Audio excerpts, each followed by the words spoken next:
December 17th, 1944. 05:30 hours, Hansfeld, Belgium. The Tiger tank's engine coughed, sputtered, and then died. SS Obersturmbannführer Joachim Peiper slammed his fist against the turret hatch, the metallic clang echoing through the pre-dawn darkness. His driver, Unterscharführer Werner, tried to restart the 700-horsepower Maybach engine. Nothing. The fuel gauge read empty. "Reserve tank is dry as well," Werner called up from his compartment, his voice tight with controlled panic. Peiper climbed down from his command tank, his boots crunching on the frozen Belgian soil. Around him, the most powerful armored spearhead the Wehrmacht had assembled for Operation Watch on the Rhine, the Ardennes offensive, sat motionless. 67 tanks, 149 half-tracks, and nearly 5,000 of Germany's elite Waffen-SS soldiers, all paralyzed by empty fuel tanks. Through the morning mist, Peiper could see the abandoned American position ahead. Hansfeld had been a critical supply depot for the U.S. 99th Infantry Division. The Americans had fled so quickly that fires still burned in oil drums, coffee still steamed in tin cups, and there, lined up almost reverently, stood rows upon rows of jerry cans, thousands of them, the distinctive olive-drab American fuel containers. Peiper approached slowly. His adjutant, Hauptsturmführer Hans Gruner, pried open one can and sniffed. "Benzene, high-octane gasoline," he reported, as the men around him began the frantic work of refueling their vehicles.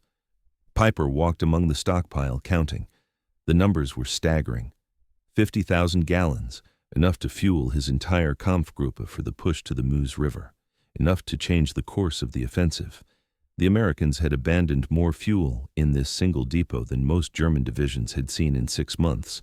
But as Peiper watched his men pour American gasoline into German tanks, a crushing realization settled over him like the morning fog. If the Americans could afford to abandon such quantities, if they could leave behind what Germany guarded with entire divisions, then the war was already lost. Germany had not miscalculated. Germany had misunderstood the very nature of its enemy. Germany's fuel reality.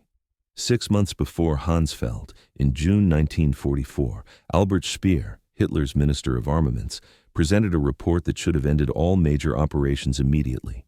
Germany's synthetic fuel production, the lifeblood of the Wehrmacht, had been shattered by Allied bombing. Leuna Works, 175,000 tons in April, 5,000 tons in September. Politz, Bohlen, and Bruckow, hydrogenation plants, 10% capacity. Luftwaffe, grounding aircraft for lack of aviation fuel, training hours cut from 250 to 60 hours, Navy, surface fleet inactive, U-boats running on batteries to conserve diesel, civilians, no private automobile traffic since 1942. And the numbers that mattered most. United States. Petroleum production, 1944, 1.8 billion barrels. Germany, including Romania, Plunt synthetic, 33 million barrels. Germany was trying to wage mechanized warfare with horse-drawn logistics, while America drowned its armies in oil. Major Friedrich Simmon calculated the Ardennes offensive required 4.5 million gallons to reach Antwerp.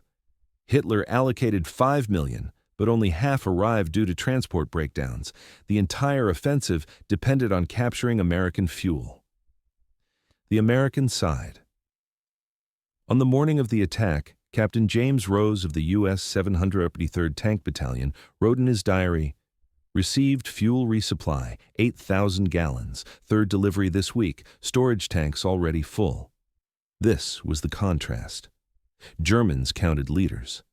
Americans counted millions of gallons, pipeline systems, Pluto, the Red Ball Express, and vast reserves created in abundance the Germans could not comprehend. The offensive begins December 16, 1944. At 05:30, the German artillery barrage opened the offensive, firing more ammunition in 2 hours than entire operations earlier in the war. But the logistical weakness was already baked in. Peiper's Kampfgruppe moved at 7 a.m., already behind schedule. The roads were narrow, frozen, and jammed. At Lanzerath, 18 American reconnaissance soldiers delayed Peiper for nearly 10 hours. His tanks idled in the cold, burning their most precious resource. By the time they reached Hansfeld at dawn on the 17th, they had traveled 20 miles and consumed 40% of their fuel. The fuel at Hansfeld. The depot at Hansfeld was not even primary.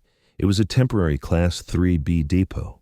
Yet inside lay more fuel than an entire German panzer division would see in a month. Hauptscharführer Hans Gruner later said, "The jerry cans formed pyramids 3 meters high, stretching perhaps 200 meters.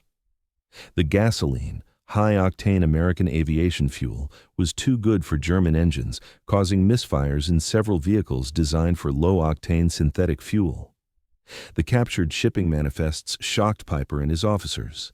Texas, New York, Atlantic Crossing, Liverpool, Normandy, trucked 400 miles to Hansfeld. Total journey, 6,000 miles in 6 weeks. Piper read the papers twice, crumpled them, and said nothing. The implications were clear. America could deliver fuel across an ocean faster than Germany could move it across a province.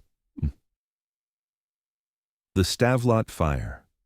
Later that evening, as Piper advanced toward Stavelot, site of a massive depot containing over 2 million gallons, American engineers were already at work destroying it. Captain John Brewster of the 291st Engineer Combat Battalion ordered the depot burned. A single white phosphorus grenade ignited the stacks. Flames shot 100 feet into the air. The fire burned for 3 days, consuming enough fuel to power Piper's division to Antwerp and back. His driver described Piper's reaction. He watched the flames in silence for 5 minutes, then said, "They can afford to burn 2 million gallons to deny it to us. What are we doing here?"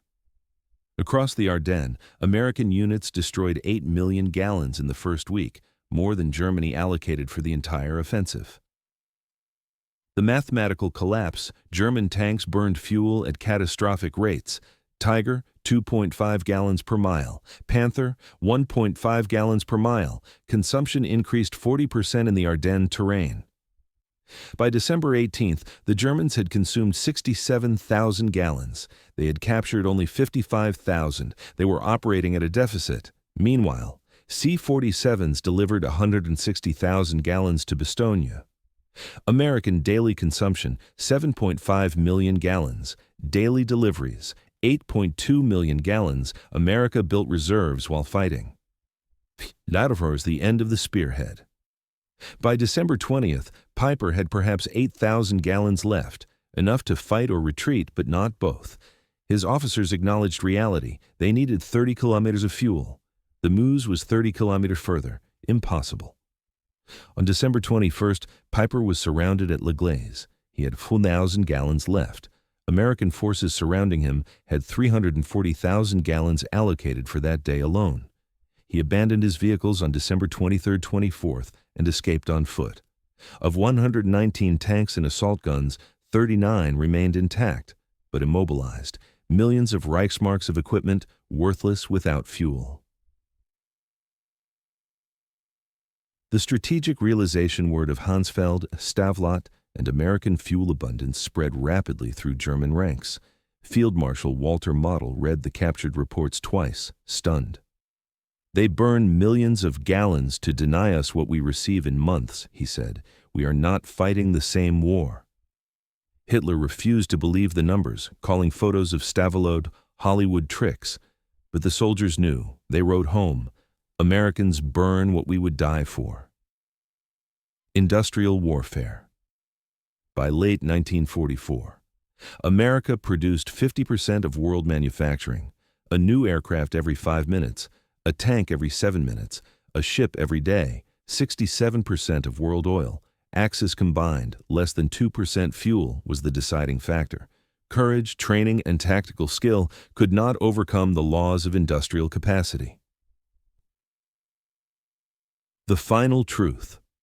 Piper later said, "Finding that depot was the worst thing. At first we celebrated. By evening we understood. Americans had oceans. We had drops. We discovered impossibility. The 50,000 gallons at Hansfeld were less than 2 days of fuel for a U.S. armored division. Vadefree, less than the Red Ball Express burned in 3 hours. 0.6% of American daily supply Operation Watch on the Rhine failed not through bravery or cowardice, but through mathematics. The Tiger tank in L'Église today, fuel gauge frozen at empty, is the monument to that truth. Tactical brilliance cannot defeat logistical reality.